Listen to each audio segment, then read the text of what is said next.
अस्सलाम वालेकुम गाइस, क्या हाल है आप सबका। उम्मीद करते हैं आप सब ठीक होंगे। वेलकम बैक टू खून स्टोरी 302।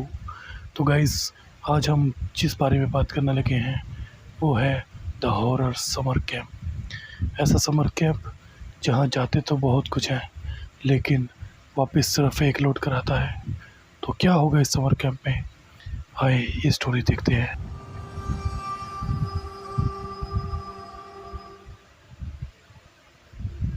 Summer camp. बचपन में गर्मी की छुट्टियां हम सभी की फेवरेट हुआ करती हैं और उन छुट्टियों में समर कैंप तो हम सब कभी ना कभी गए ही होंगे। पर क्या हो अगर यही समर कैंप आपकी जिंदगी की समर सबसे कैंप ज्यादा खौफनाक खौफनाक। याद बन जाए। ये घटना जॉर्ज के साथ 2010 में हुई थी, जब वो 14 साल का था और वो अपने शहर से दूर पहाड़ों में एक समर कैंप के लिए गया था। समर कैंप की कैंप साइट उसके नाना नानी के घर के काफी पास थी, इसलिए वो कैंप शुरू होने से पहले कुछ दिन के लिए वहीं चला गया। उसके नाना ने कैंप के ऑर्गेनाइजर से बात कर ली थी कि वो जॉर्ज को बीच रास्ते से ही पिक कर लें। कैंप ऑर्गेनाइजर ने जॉर्ज के नाना को एक स्पॉट बता दिया जहां से वो लोग जॉर्ज को पिकअप करने वाले थे। जॉर्ज और उसके नाना उस लोकेशन पर पहुंच गए, लेकिन वहां कोई बस नहीं थी। उन्होंने कैंप ऑर्गेनाइजर को कॉल किया और उसका phone out of network area था। उन्होंने काफी देर इंतजार भी किया, पर वहां कोई नहीं आया। इसके बाद जॉर्ज के नाना ने डिसाइड किया कि वो उसको खुद कैंप साइट तक छोड़कर आएंगे। वो लोग वहां शाम तक पहुंच गए। क्योंकि कैंप साइट मेन रोड से थोड़ा अंदर जाकर थी, तो उसके नाना उसे कैंप साइट तक ले गए। कैंप का ऑर्गेनाइजर उनके पास आया और जॉर्ज के नाना से मिला। जॉर्ज के नाना ने कैंप के ऑर्गेनाइजर को जॉर्ज को पिकअप ना करने के लिए खूब सुनाया, लेकिन वो ऑर्गेनाइजर कुछ बोला नहीं। उसके बाद जॉर्ज के नाना जॉर्ज को कैंप में छोड़कर वहां से वापस लौट गए। जॉर्ज जैसे ही कैंप साइट पहुंचा तो जॉर्ज ने देखा कि उस कैंप का माहौल बेहद अजीब था।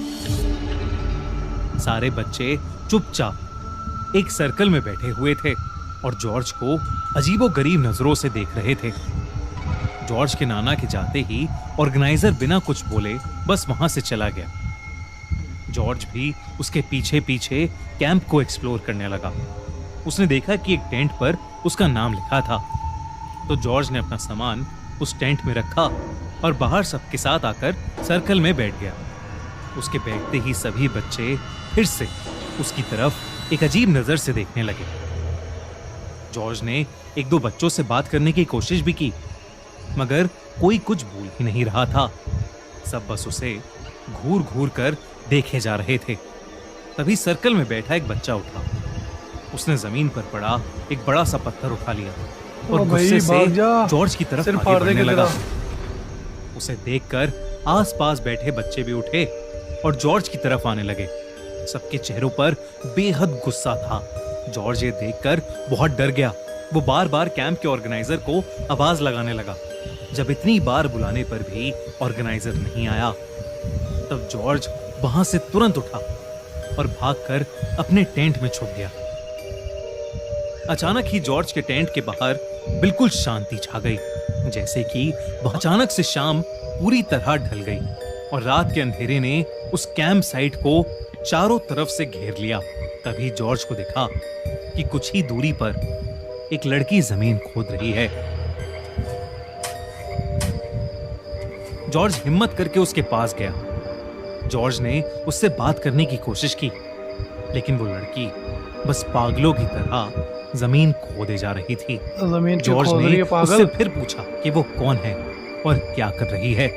तो उस लड़की ने जॉर्ज की तरफ गुस्से से देखा और कहा कि वो जॉर्ज की कब्र खोद रही है।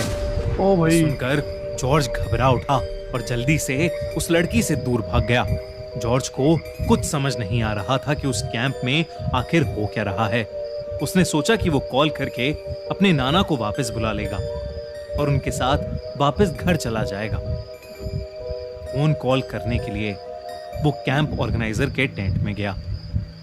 उसने जैसे ही उस टेंट में झांका तो वहां कोई नहीं था, लेकिन अचानक किसी ने जॉर्ज को पीछे से धक्का दिया और वो टेंट के अंदर जाकर गिर पड़ा। जब जॉर्ज ने मुड़कर देखा तो उसके होश उड़ गए। उसके सामने वही टेंट का ऑर्गेनाइजर था ओ भाई, ये तो भूत है। और उसके साथ कैंप के 24 बच्चे खड़े थे। उनका हुलिया बहुत ही ज्यादा डरावना लग रहा था। किसी का सारे के सारे शरीर भूत जला है। हुआ था तो किसी की हड्डियां टूटी हुई थी। ओहो, उन सब ने हाथ में कोई ना कोई औजार पकड़ा हुआ था और वो ऑर्गेनाइजर हाथ में हथौड़ा लिए जॉर्ज की तरफ बढ़ रहा था। जॉर्ज जोर जोर से चिल्लाते हुए मदद मांग रहा था। उसने अपने हाथों से अपनी आंखें बंद कर लीं कि तभी किसी ने उसके हाथ पकड़े और उसे आवाज लगाने लगा। जॉर्ज ने जब आंखें खोली तो उसने देखा कि उसके सामने उसके नाना बैठे थे। उसके नाना ने बिना कुछ बोले जॉर्ज का हाथ पकड़ा और उसको वहां से सीधा अपनी कार में ले गए। बच गया भाई नाना, जॉर्ज आगे टाइम पे। अभी भी बहुत डरा हुआ था और उसकी आंखों से आंसू बहे जा रहे थे। कैंप साइट से बाहर जाते जाते जॉर्ज और उसके नाना को ढेर सारे लोगों की चिल्लाने और रोने की आवाज सुनाई दे रही थी। जॉर्ज काफी देर तक ओ भाई, एकदम शांत बैठा रहा और उसने अपने नाना से बिल्कुल बात नहीं की। उसके नाना ने उस कैंप साइट से करीब 70-80 किलोमीटर दूर जाकर गाड़ी रोकी। जॉर्ज के नाना ने जैसे ही उससे उसका हाल पूछा तो वो जोरों से रोने लगा और उसने अपने नाना को सब बताया, वो सब जो उसके साथ उस कैंप साइट पर हुआ था। उसके नाना ने उसे शांत किया और जॉर्ज को गले लगाकर उसे एक ऐसी बात बताई जिसे सुनकर जॉर्ज का दिल दहल गया। जॉर्ज के नाना ने उसे बताया कि जब वो वापस लौट रहे थे तो उनका फोन आउट ऑफ नेटवर्क हो गया था। जब कुछ दूर जाकर उनका फोन नेटवर्क में आया तो उनको एक फोन आया। वो फोन समर कैंप की टीम से था। उन्होंने उसके नाना से कहा कि वो बहुत देर से उनका फोन मिला रहे हैं।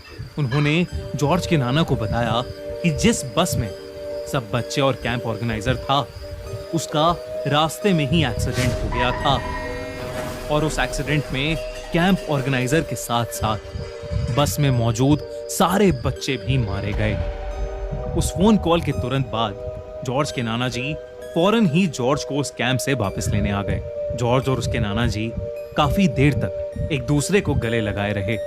उस दिन जॉर्ज 2 बार मौत के मुंह से बचा, ओ भाई, लेकिन उसके साथ जो भी सारे हुआ, भूत थे, उसके बाद से सारे कभी मरे हुए भी थे। वो किसी कैंप में नहीं गया और ना अब ही इसका बाप भी कभी नहीं जाएगा। वो उस भूतिया कैंप को भुला पाया है।